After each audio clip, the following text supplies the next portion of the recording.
ఆంధ్ర తెలంగాణలో తక్కువ ఫీజులతో high quality results ఇస్తున్న ఏకైక సంస్థ తిరుమల్ ఐఏఎస్ ఇన్స్టిట్యూట్.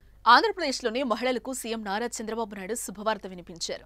దీపావళి నుంచి మరో హామీని అమలు చేయనున్నట్లుగా ప్రకటించారు.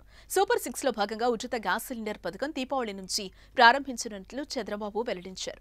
మంగళగిరిలోని సీకే కన్వెన్షన్లో జరిగిన ఎన్డీఏ శాసనసభాపక్ష సమావేశంలో చంద్రబాబు ఈ ప్రకటన చేశారు.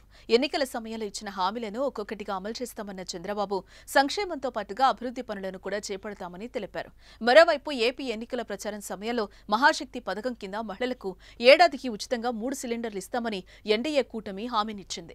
ఈ హామీని నెరవేరుస్తూ తెల్ల రేషన్ కార్డు ఉన్న కుటుంబాలకు దీపావళి నుంచి ఉచిత గ్యాస్ సిలిండర్ల పథకం ప్రారంభించనుంది. సంవత్సరానికి 3 గ్యాస్ సిలిండర్లు ఉచితంగా అందించనున్నారు. ఒక్కో గ్యాస్ సిలిండర్ ధర రూ. 870 వ్యయమవుతుంది. ఏడాదికి ఇచ్చే 3 సిలిండర్ల ధర రూ. 2610 లబ్ధిదారులకు ఆదా అవుతుంది. అక్టోబర్ 1 నుంచి ఏపీలో కొత్త లిక్కర్ పాలసీ అమల్లోకి వస్తోంది. కొత్త మద్యం విధానంలో కీలక నిర్ణయాలు తీసుకుంది ఏపీ కేబినెట్. కల్లుగీత కులాలకు 10% మద్యం షాపులు రిజర్వ్ చేస్తూ నిర్ణయం తీసుకుంది. బార్ల లైసెన్స్ ఫీజులను 4 స్లాబుల్లో నిర్ణయించారు. మద్యం ధరలను అందుబాటులోకి తెచ్చేందుకు రూ. 99కు క్వార్టర్ మద్యాన్ని అందుబాటులో ఉంచాలని నిర్ణయించింది మంత్రివర్గం. కొన్ని ఐఎంఎఫ్ఎల్ కంపెనీలతో మాట్లాడి ఇతర రాష్ట్రాల కంటే తక్కువగా ప్రత్యేక ధరకు ఏపీలో అమ్మేలా చర్యలు తీసుకోవాలని కేబినెట్ నిర్ణయం తీసుకుంది. నాణ్యమైన బ్రాండ్లను అందుబాటులో ఉంచాలని నిర్ణయించింది. కొత్త విధానంలో ప్రీమియర్ షాపులకు అనుమతి ఇవ్వబోతున్నారు.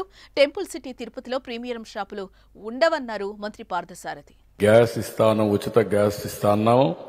దీపావళికి శ్రీకారం చుడుతున్నాం. మొదటి గ్యాస్ కనెక్షన్ ఆ రోజు ఇస్తాం.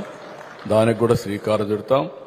మిగిలిన మనం చెప్పినట్టు సంక్షేమ కార్యక్రమాలన్నీ కూడా 1 by 1 చేసుకుంటూ ఇంకో పక్క అభివృద్ధి కార్యక్రమాలను కూడా స్ట్రీమ్ లైన్ చేసి ఘాట్లో పెట్టే పరిస్థితి వస్తుంది. ఇవన్నీ చేస్తాం.